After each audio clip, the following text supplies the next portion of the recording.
Lo tahu nggak, yang paling menarik dari dunia keuangan itu bukan grafik yang naik turun, bukan juga berita yang tiap hari muncul di layar TV atau di beranda sosial media lo, tapi justru permainan psikologinya, rasa takut dan rakus manusia. Dua hal itu yang bikin harga emas bisa melambung tinggi atau terjun bebas dalam waktu singkat. Dan lucunya, pola itu selalu berulang, cuman beda zaman dan pemainnya. Sekarang banyak yang yakin emas bakal terus naik, katanya aman, katanya penyelamat krisis. Tapi, gimana kalau justru di 2027 nanti, emas malah anjlok parah? Karena ada satu analis legendaris yang dulu udah pernah nebak akurat soal krisis 2008, dan sekarang dia ngasih peringatan yang bikin banyak investor panas dingin. Dia bilang, siklus emas kali ini udah mendekati puncaknya. Bukan berarti besok harga langsung jatuh, tapi tanda-tandanya udah mulai kebaca. Inflasi yang mulai stabil, suku bunga yang pelan-pelan turun, dan uang digital yang makin diterima secara global, semua itu bisa jadi racikan sempurna buat bikin harga emas kehilangan momentumnya. Emas selama ini hidup dari ketakutan. Orang beli emas karena takut uang fiat jatuh, takut resesi, takut sistem keuangan kolaps. Tapi begitu ketakutan itu mulai reda, harga emas biasanya ikut melempem. Ironis, ya. Aset yang dibilang paling aman ternyata hidup dari rasa tidak aman manusia. Dan lu tahu yang paling lucu, banyak orang yang terjebak di momen salah. Mereka beli di puncak euforia, waktu semua orang ngomongin emas, waktu media heboh bilang harga emas tertinggi sepanjang masa, waktu teman-teman mereka pamer batangan di story. Disitulah jebakannya. Karena ketika semua orang udah yakin satu arah, biasanya arah itu justru mulai berbalik. Sama kayak yang kejadian sebelum krisis 2008, di mana orang yakin properti nggak bakal turun. Tapi ya, sejarah selalu punya cara yang kejam buat ngasih pelajaran baru dengan pola yang sama. Analis ini, sebut aja dia si pembaca siklus, udah ngamatin pasar lebih dari 3 dekade. Dia bilang, harga emas itu punya pola 10-12 tahunan, lonjakan besar, lalu koreksi panjang. Dan menurut hitungannya, lonjakan yang dimulai sekitar 2020 mungkin bakal nyentuh puncak maksimalnya sekitar 2026. Setelah itu, mulai fase penurunan tajam. Katanya, siapa yang terlalu lama menggenggam emas waktu itu bakal nyesel, karena koreksi yang bisa terjadi bukan cuma kecil-kecilan, tapi bisa sampai 30 atau bahkan 40% dari harga puncak. Sekarang lo bayangin berapa banyak orang yang bakal kaget waktu itu terjadi. Berapa banyak yang bilang, nggak mungkin emas turun. Karena kan selama ini kita dikasih narasi kalau emas selalu naik, kalau emas selalu jadi pelindung krisis. Padahal faktanya nggak sesimpel itu. Tahun 2013 misalnya, harga emas sempat jatuh lebih dari 25% dalam setahun. Padahal sebelumnya banyak yang yakin bakal terus naik karena ekonomi global masih goyah. Tapi yang terjadi justru sebaliknya. Inflasi terkendali, ekonomi mulai pulih, dan harga emas pun luntur kayak cat kena hujan.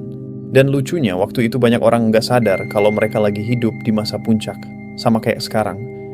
Lo lihat di media, di TikTok, di YouTube, banyak banget yang bahas emas, banyak yang bilang, waktunya beli, harga bakal terus naik, ini kesempatan sebelum terlambat. Narasinya manis banget, tapi seringkali di balik narasi manis itu, ada pihak yang udah siap jualan. Lu tahu sendiri kan? Kalau udah ramai dibicarain publik, biasanya pemain besar justru mulai keluar pelan-pelan. Karena buat mereka, pasar paling menguntungkan itu adalah pasar yang penuh euforia dari orang-orang yang baru mau ikut nimbrung. Tapi jangan salah paham dulu. Gue nggak bilang emas itu jelek. Nggak sama sekali. Emas tetap punya fungsi penting, apalagi buat lindung nilai jangka panjang. Tapi yang perlu kita sadarin, emas bukanlah jaminan kebal rugi. Lo beli di waktu yang salah, tetap bisa nyesek juga. Dan disinilah letak kritisnya. Kadang kita terlalu percaya sama mitos, bukan data. Kita lebih suka dengar kata aman daripada kata logika. Kita lupa kalau harga emas juga hasil dari permainan besar yang dikendalikan sentimen, geopolitik, dan spekulasi. Jadi kalau lo mau main di sana, ya harus ngerti ritmenya. Jangan cuma ikut hype. Sekarang gini, lo lihat kondisi global saat ini. Banyak negara mulai nurunin suku bunga buat nyelamatin ekonomi. Dolar Amerika mulai stabil, inflasi mulai melandai, dan investor besar pelan-pelan pindah ke aset lain yang lebih produktif. Emas mungkin masih dipertahankan sebagian, tapi porsinya nggak segila tahun 2022. Karena makin banyak orang sadar, Kalau lu pegang emas doang tanpa strategi keluar, lu bisa ketinggalan momentum besar di sektor lain. Dunia berubah cepat, dan yang dulu dianggap safe haven, sekarang mulai ditantang oleh aset digital, obligasi baru, bahkan komoditas langka buat energi hijau. Kalau prediksi analis itu benar, 2027 nanti bisa jadi titik balik besar buat pasar emas. Mungkin bukan kehancuran total, tapi koreksi panjang yang bikin banyak investor kecil kehilangan sabar. Lu tahu sendiri, kalau harga turun terus, manusia itu gampang panik. Apalagi yang beli pakai modal pinjaman atau hasil tabungan terakhir. Mereka bakal jual di harga rendah dan pemain besar bakal beli lagi di situ. Siklus klasik. Sama kayak krisis 2008 dulu, waktu semua orang panik jual. Justru itulah momen lahirnya para miliarder baru.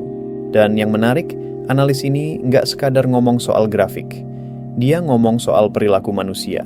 Katanya, harga emas akan jatuh bukan karena emasnya kehilangan nilai, tapi karena manusia kehilangan ketakutan. Kalimat itu sederhana tapi dalam banget, karena kalau lu lihat, seluruh sistem keuangan dunia berdiri di atas dua hal, rasa percaya dan rasa takut. Ketika dunia takut, emas jadi raja. Tapi ketika dunia mulai percaya lagi sama sistemnya, emas jadi kehilangan tahta. Dan kalau lu jeli, tanda-tanda itu udah mulai kelihatan. Negara-negara besar mulai atur ulang cadangan emasnya, bukan buat nambah gila-gilaan, tapi buat jaga keseimbangan. Karena mereka juga sadar, euforia berlebihan bisa jadi bumerang. Ada juga faktor lain yang sering diabaikan, biaya produksi. Tambang emas makin mahal, energi makin terbatas, dan permintaan industri nggak sebanyak dulu. Kalau harga emas naik terlalu tinggi, tapi permintaan fisiknya nggak ngikut, ya pasti ada titik jenuh. Dan waktu titik itu datang, koreksinya bisa brutal. Mirip kayak pasar properti yang tiba-tiba meledak setelah terlalu lama naik tanpa alasan logis. Tapi di sisi lain, ada paradoks menarik. Meskipun harga emas bisa jatuh, bukan berarti dunia akan berhenti butuh emas. Karena di balik semua fluktuasi harga, emas tetap punya peran simbolik yang kuat. Lambang kekayaan, kestabilan, dan keabadian nilai. Jadi, bagi orang yang ngerti cara mainnya, justru koreksi itu bisa jadi momen emas kedua. Waktu orang panik jual, pemain sabar bakal beli. Waktu semua orang pesimis, justru disitulah kekayaan baru mulai terbentuk. Dan itu selalu terjadi, dari zaman krisis 70-an, 2008, sampai nanti 2027. Yang perlu kita pahami sekarang bukan cuma kapan harga naik atau turun, tapi gimana caranya biar nggak jadi korban pola yang sama. Karena jujur aja, lu bisa kehilangan lebih dari uang kalau lu nggak ngerti ritme permainan ini. Lu bisa kehilangan waktu, peluang, bahkan ketenangan pikiran. Jadi daripada sibuk nebak arah harga, mending lu fokus ngerti konteksnya. Lihat indikator besar, pahami arah ekonomi, dan yang paling penting, jangan ikut-ikutan cuman karena takut ketinggalan. Karena di pasar rasa takut itu mahal banget harganya. Ya, di akhir semua ini, pelajaran yang bisa kita ambil sederhana tapi berharga. Emas bisa naik, bisa juga jatuh. Tapi yang paling penting, gimana cara kita bersikap waktu dua hal itu terjadi.